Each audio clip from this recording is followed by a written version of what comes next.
کہ وہ کون سا کلمہ ہے جس کے بغیر انسان اپنے آپ کو مسلمان نہیں کہہ سکتا، اپنے آپ کو مومن نہیں کہہ سکتا۔ بسم اللہ الرحمن الرحیم۔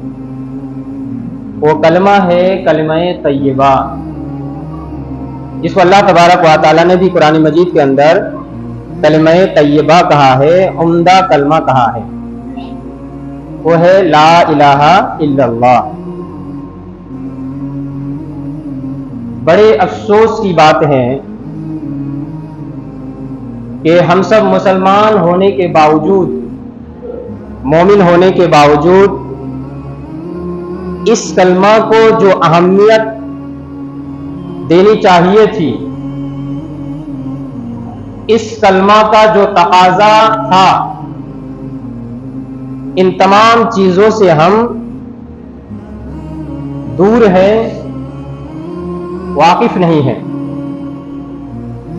یہ کلمہ کتنا اہم کلمہ ہے،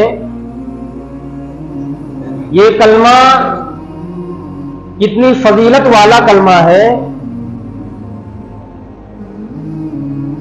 قرآن مجید کے اندر، احادیث نبویہ کے اندر اس کلمہ کو کہیں کلمہ طیبہ کہا گیا،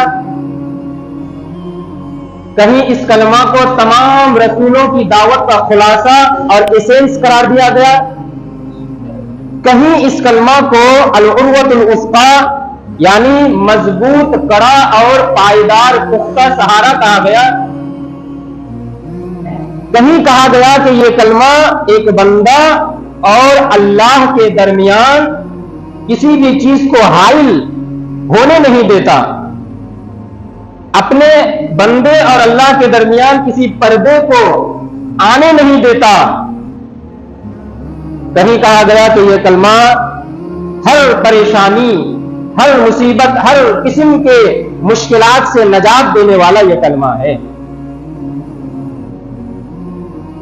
جہاں اس کلمے کی جتنی زیادہ فضیلت ہے، وہاں اتنا زیادہ ہم اس کلمہ سے غافل ہیں۔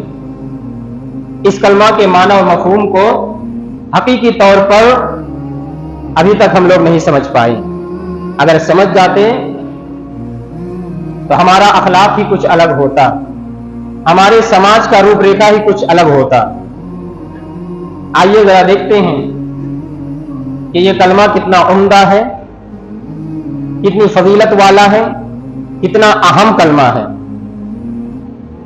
سب سے پہلے سورہ ابراہیم سورہ نمبر 14 آیت نمبر 24 اس آیت کا ترجمہ دیکھیے۔ اللہ تبارک و تعالیٰ نے اس کلمہ کو تلنا کی ہے، اس کلمہ کو کمپیئر کیا ہے اس چیز کے ساتھ، اس چیز کو آپ دیکھیے۔ سورہ ابراہیم سورہ نمبر 14 آیت نمبر 24۔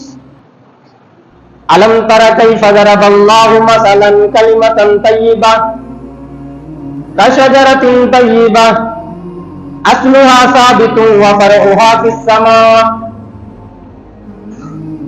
اے اللہ کے نبی کیا آپ نے نہیں دیکھا، اے اللہ کے نبی کیا آپ نے نہیں دیکھا کہ اللہ تبارک و تعالیٰ نے اس کلمہ کی کیسی مثال دی ہے۔ کشجرۃ طیبہ، یہ کلمہ اس عمدہ درخت کی مانند ہے جس کی جڑ زمین میں مضبوط ہو اور جس کی شاخ آسمان میں ہو۔ اس آیت کے اندر ذرا غور کیجیے آپ، اللہ تبارک و تعالیٰ نے اس کلمہ کی مثال ایک درخت کے ساتھ دی ہے۔ اللہ کے نبی یہ کلمہ اس عمدہ درخت کی طرح ہے جس عمدہ درخت کا اسٹرکچر یہ ہے کہ اس کی جڑ زمین میں مضبوط ہے اور جس کی شاخ آسمان میں ہے۔ اور اس درخت سے مراد کون سا درخت ہے؟ کھجور کا درخت ہے۔ یہ صحیح بخاری کے اندر نبی صلی اللہ علیہ وسلم نے، کچھ صحابہ اکرام وہاں موجود تھے، وہ واقعہ ہے، گھٹنا ہے، وہاں نبی صلی اللہ علیہ وسلم نے سوال بھی کیا تھا کہ یہاں جو کشجرۃ طیبہ کہا گیا ہے، اے صحابہ اکرام بتاؤ کیا تم میں سے کسی کو پتا ہے کہ اس درخت سے کون سا درخت مراد ہے؟ تو وہاں صحیح بخاری کی روایت کے انوسار عبداللہ بن عمر رضی اللہ تعالیٰ عنہما وہاں موجود تھے، ان کو یہ پتا تھا کہ یہ کھجور کا درخت ہے۔